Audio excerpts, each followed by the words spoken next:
துலாம் ராசி நேயர்களுக்கு என் அன்பான வணக்கங்க. இந்த வாரம் உங்களுக்கு ரொம்ப நல்ல வாரமா அமையணும்னு சொல்லி, நான் அந்த கடவுள் முருகன வேண்டிக்கிறேங்க. வேண்டிக்கிட்டு ஜோதிட ரீதியா உங்களுக்கு இந்த வார ராசி பலன் எப்படி இருக்க போது? தொழில் வியாபாரமெல்லாம் எப்படி நடக்க போது? உங்களுக்கு லாபம் எப்படி கிடைக்க போது? குடும்பத்த பொறுத்தவரைக்கும் எப்படி அமையுது? உங்களுக்கு பலமா இருக்க போதா? இல்ல பலவீனமா அமைய போதா? நீங்க எந்த விஷயங்கள்லாம் எச்சரிக்கையா இருக்கணும்? நீங்க எந்த தெய்வத்த வழிபடணும்னு சொல்லி இந்த வீடியோல விரிவா பார்க்க போறோம். மேலும் ஆவணி பௌர்ணமி வரதுனால அந்த நாள் வழிபாடு எப்படி செய்யணும்னு இந்த வீடியோவில் விரிவாக பார்க்க போகிறோம். வீடியோவை ஸ்கிப் பண்ணாமல் முழுசாக பாருங்கள். வீடியோ பற்றின கருத்துக்களை கண்டிப்பாக மறக்காமல் கமெண்ட் பாக்ஸில் பதிவிடுங்க. அப்படியே நம்ம சேனலை சப்ஸ்கிரைப் பண்ணி பெல் ஐக்கானையும் கிளிக் பண்ணுங்கள். வாங்க வீடியோக்குள்ளே போகலாம். வரும் 7/9/2025 அன்று ஆவணி பௌர்ணமி வருதுங்க.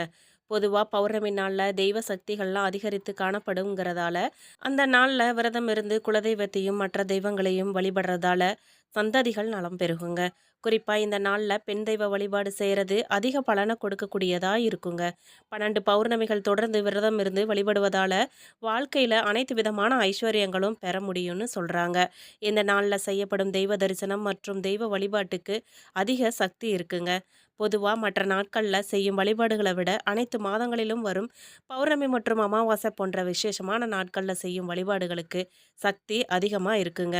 அதுலேயும் சந்திரனின் ஆதிக்கம் அதிகமுள்ள பௌர்ணமி நாளில் கிரிவலம் போகிறதும் வீட்டில் விளக்கேற்றி வழிபாடு செய்வதும் சத்யநாராயணா பூஜை செய்கிறது என எப்படி வழிபட்டாலுமே அதன் பலன் 2 மடங்காக கிடைக்குங்க. நிலா காலம் எல்லாமும் தமிழர்களுக்கு விழா காலம்னு சொல்லுவாங்க. அதுபோல் ஒவ்வொரு மாதத்துலேயும் வரும் பௌர்ணமிக்கு ஒவ்வொரு சிறப்பு இருக்குங்க. பௌர்ணமி நாளில் விரதம் இருந்து வழிபாடு செய்கிறதால அனைத்து விதமான செல்வ நலன்களும் வீடு தேடி வருங்கிறது நம்பிக்கைங்க. அதுபோல் ஆவணி மாதத்தில் வரும் பௌர்ணமி நாளில் விரதம் இருந்து வழிபட்டால் பல நாட்களாக எத்தனை முயற்சி செய்தும் தீராத கடன் பிரச்சனைகள்லாம் நீங்குங்க. பணவரவு அதிகரிக்குங்க. திருமண தடையெல்லாம் நீங்குங்க. நீண்ட நாட்களாக கணவன் மனைவிக்கிடையே உள்ள பிரச்சனையெல்லாம் நீங்குங்க. பிரிந்த கணவன் மனைவி ஒன்று சேருவாங்க. வரா கடன்லாம் வந்து சேருங்க. மேலும் குடும்பத்துக்கும் வாழ்க்கைக்கும் சுபிட்சம் உண்டாகுங்க. மேலும் துலாம் ராசிக்காரர்களுக்கு இந்த வாரத்தை பொறுத்த வரைக்கும் வார முற்பகுதி சுமாராக தாங்க இருக்கும். பிற்பகுதியில் வருமானம் திருப்திகரமாக இருக்கும். சிறிய அளவில் உடல் ஆரோக்கியம் பாதிக்கப்படக்கூடுங்க. கொஞ்சம் எச்சரிக்கையாக இருங்க. முக்கிய முடிவுகள்லாம் எடுக்கும்போது நல்லா ஆலோசித்து எடுக்கிறது நல்லதுங்க. வீட்டில் சுப நிகழ்ச்சிகள்லாம் நடைபெறுவதற்கான வாய்ப்பு இருக்குங்க. வேலைக்கு செல்லும் அன்பர்கள் வேறு வேலைக்கு முயற்சிக்கிறது பாதிப்பவையே ஏற்படுத்துங்க. அலுவலக பணிகள்லையும் கவனமாக இருக்கிறது நல்லதுங்க. வியாபாரத்தில் லாபம் எதிர்பார்த்த அளவுக்கு இருக்காது. இருந்தாலும் ஓரளவு திருப்திகரமாக இருக்குங்க. கடையை புதிய இடத்துக்கு மாற்ற நினைக்கிறவங்க அதுக்கான முயற்சிகள்லாம் ஈடுபடலாங்க. குடும்பத்தை நிர்வகிக்கும் பெண்களுக்கு மனசில் அவ்வப்போது லேசான சோர்வு ஏற்படுங்க. அலுவலகம் செல்லும் பெண்களுக்கு சில சலுகைகள்லாம் பெற வாய்ப்பு இருக்குங்க. சிக்கலான சூழ்நிலையிலையும் சிந்திச்சு நகைச்சுவையாக பேசும் குணம் கொண்ட கன்னிராசினருக்கு 10, 11ஆம் இடங்களில் உள்ள சுபர்கள் தொடங்கிய காரியங்களில் வெற்றி தருவாங்க. தானியங்கள் மசாலா வியாபாரிகள் புதிய வர்த்தக தொடர்பு பெற்று முன்னேற்றம் அடைவாங்கங்க. எந்திர தொழில் முனைவோர் புதிய பாதையில் செல்வாங்க. உத்தியோகஸ்தர்கள்லாம் திறமையாக செயல்பட்டு பெயர் பெறுவாங்கங்க. ரியல் எஸ்டேட்டில் நடக்கும் கட்டிட பணிகளில் கவனம் செலுத்தணுங்க. ஷேர் மார்க்கெட்டில் அரசு பங்குகளில் முதலீடு செய்கிறதுல கவனம் தேவைங்க. மாணவர்கள்லாம் தேர்வில் நல்ல மதிப்பெண் பெற்று வெற்றி அடைவாங்க. ரத்த அழுத்தம் நீரிழிவு உடையவங்க மருந்துகளை கவனமாக எடுத்துக்கணுங்க. வயதான உறவினர்களுக்கு பரிசு வழங்கி ஆசி பெறுறதால உங்களுக்கு நன்மை ஏற்படுங்க. மேலும் துலாம் ராசிக்காரர்களுக்கு இந்த வாரம் ராசிநாதன் சுக்கிரன் சஞ்சாரத்தால சுபகாரியங்கள்ல இருந்து வந்த தடங்கள்லாம் நீங்குங்க. கிரகங்களின் சஞ்சாரத்தால எதையும் ஒரு முறைக்கு பல முறை யோசிச்சு செய்யறது நல்லதுங்க. மனம் நிலை கொள்ளாம எதையாவது சிந்திச்சுக்கிட்டே இருப்பீங்க. தொழில் வியாபாரத்துல எதிர்பார்த்த லாபம் வருங்க. உத்தியோகத்துல இருக்கிறவங்களுக்கு புதிய பதவிகள் அல்லது புதிய பொறுப்புகள்லாம் கிடைக்க வாய்ப்பு இருக்குங்க. உங்களோட பணித்திறமையால மேலதிகாரிகள்லாம் திருப்தி அடைவாங்கங்க. குடும்பத்தில் இருப்பவங்களோட கோபமாக பேசுகிற சூழ்நிலை ஏற்படுறதுக்கு வாய்ப்பு இருக்குங்க. கவனமாக இருக்கிறது நல்லதுங்க. பெண்கள் சதா எதையாவது யோசிச்சுக்கிட்டே இருப்பீங்க. கலைத்துறையினர் உத்திகளை கையாண்டு தொழிலில் முன்னேறுவீங்க. அரசியல் துறையினருக்கே முன்னேற்றம் கிடைக்குங்க. மாணவர்களுக்கு கல்வியை பற்றிய எண்ணங்கள்லாம் அதிகரிக்குங்க. பாடங்களை படிக்கும்போது மனதை ஒருமுகப்படுத்தி படிக்கிறது நல்லதுங்க. சித்திரை நட்சத்திரம் 3, 4 பாதக்காரர்களுக்கு இந்த வாரம் தற்காலிக பதவி உயர்வு கூடுதல் பொறுப்புகள் கிடைக்க பெறலாங்க.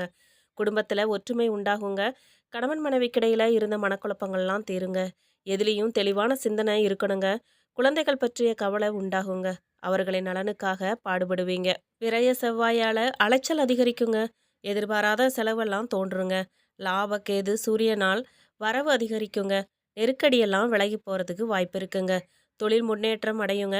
ஒரு சிலர் புது சொத்துக்கள்லாம் வாங்குவீங்க. சுவாதி நட்சத்திரக்காரர்களுக்கு ராகு பகவானுக்கு குரு பார்வை உண்டாவதால நெருக்கடி விலகுங்க. சொத்துல ஏற்பட்ட விவகாரமெல்லாம் சாதகமா உங்களுக்கு முடியுங்க. மேலும் இந்த வாரம் உறவினர் மூலமா நன்மை உண்டாகலாங்க. மனக்குழப்பம் நீங்கி எதிலையும் தெளிவான முடிவு எடுக்கும் மனநிலை ஏற்படுங்க. காரிய தடைகள்லாம் விலகுங்க. எதிர்பார்த்த பணம் வந்து சேருங்க. தொழில்ல முன்னேற்றம் கிடைக்குங்க. லாப சூரியனால அரசு வழி முயற்சியெல்லாம் வெற்றியா முடியுங்க. வேலை தேடுறவங்களுக்கு எதிர்பார்த்த வேலை கிடைக்குங்க. காரிய அனுகூலம் உண்டாகுங்க. விசாக நட்சத்திரம் 1, 2, 3 பாதக்காரர்களுக்கு இந்த வாரம் மாணவர்களுக்கு கல்வியில எதிர்பார்த்த முன்னேற்றம் கிடைக்குங்க. விளையாட்டுகள்ல ஈடுபாடு அதிகரிக்குங்க. உயர்வான எண்ணங்களுடன் சமூகத்துல உயர்ந்த அந்தஸ்துல இருக்கிறவங்களோட நட்பு கொள்வீங்க. உடல் ஆரோக்கியம் உண்டாகுங்க. குருவோட சஞ்சாரம், அவரோட பார்வை உங்க நிலையை முன்னேற்றுங்க. பணவரவு அதிகமாக்குங்க. பொன்பொருள் சேர்க்கையை உண்டாக்குங்க. திருமண வயதினருக்கு வரன் வந்து சேருங்க. ஒரு சிலருக்கு குழந்தை பாக்கியம் உண்டாகிறதுக்கு வாய்ப்பு இருக்குங்க. வியாபாரம் முன்னேற்றம் அடையுங்க. மேலும் துலாம் ராசிக்காரர்களுக்கு இந்த வாரம் முன்னேற்றமான பலன்கள் கிடைக்குங்க. சில இடங்கள்ல வேலை அழுத்தம் குறைவா இருக்குங்க. சில இடங்கள்ல உழைப்பு கூடுதலா இருக்குங்க. உத்தியோக ரீதியா சம்பள உயர்வு வரலாங்க. ஆனா எதிர்பார்த்த ஒரு காரியம் சுலபமா நடக்க வாய்ப்பு இருக்குங்க. ஆனா வியாபாரத்துல விற்பனையும் லாபமும் அதிகரித்து உங்க மதிப்பு உயருங்க.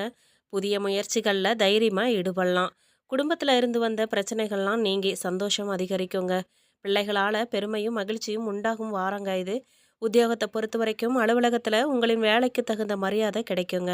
பதவி உயர்வு, ஊதிய உயர்வு கிடைக்க சிபாரிசு செய்யப்படுவீங்க. வியாபாரத்தை பொறுத்த வரைக்கும் வியாபாரத்துல எதிர்பாராத உயர்வு கிடைக்குங்க. தொழிலை விரிவுபடுத்துவதற்கு ஏற்ற நேரங்க இது. குடும்பத்தை பொறுத்த வரைக்கும் குடும்பத்துல இருந்த பிரச்சனைகள்லாம் மறையுங்க. பிள்ளைகளால சந்தோஷமும் திருப்தியும் உண்டாகிற வாய்ப்பு இருக்குங்க. பெரியோர்களோட ஆதரவு உங்களுக்கு கிடைக்குங்க. பணத்தை பொறுத்த வரைக்கும் குடும்பத்துக்காக பணவரவை அதிகரிக்க இரவு பகல் பார்க்காம உழைக்கணுங்க. கலைத்துறையினர் புதிய வாய்ப்புகள் கிடைத்து திறமையை வெளிப்படுத்துவாங்க. புதிய முதலீடுகள்ல நம்பிக்கையோடு இறங்கலாங்க. சந்திரனின் இடப்பெயர்ச்சி ஏற்ற இறக்கம் கலந்த பலன்களை கொண்டு வருங்க. குரு 9ல் இருக்கிறதால வேலை இடமாறுதல் மற்றும் பதவி உயர்வு கிடைக்கலாங்க. நீங்கள் எந்த விஷயங்கள்லாம் எச்சரிக்கையாக இருக்கணும் அப்படின்னா, வியாபார விஷயத்தில் அலட்சியமாக செயல்படக்கூடாதுங்க. புதிய முதலீடுகளை கவனமாக செய்யணுங்க. இந்த வாரம் துலாம் ராசிக்காரர்களுக்கு தங்கள் தொழில், உத்தியோகம், வியாபாரம், குடும்பம் ஆகியவற்றின் வளர்ச்சிக்காக பாடுபடணுங்க. பண விஷயத்தில் ரொம்ப எச்சரிக்கையாக இருக்கணுங்க. மேலும் பெரியோர்களோட ஒத்துழைப்பும் பலத்தையும் உங்களுக்கு கொடுக்குங்க. நீங்க வழிபட வேண்டிய தெய்வம் பெருமாள். உங்களுக்கு அதிர்ஷ்டமான எண்கள் 6, 4ங்க. துலாம் ராசிக்காரர்களுக்கு இந்த பதிவு ரொம்ப பிடிச்சிருக்கும்னு நம்புறேங்க. ரொம்ப பயனுள்ளதாகவும் இருந்திருக்கும்னு நினைக்கிறேன். வீடியோ பற்றின கருத்துக்களை மறக்காம கண்டிப்பாக கமெண்ட் பாக்ஸில் பதிவிடுங்க. அப்படியே நம்ம சேனலை சப்ஸ்கிரைப் பண்ணி பெல் ஐக்கானையும் கிளிக் பண்ணுங்க. நன்றி.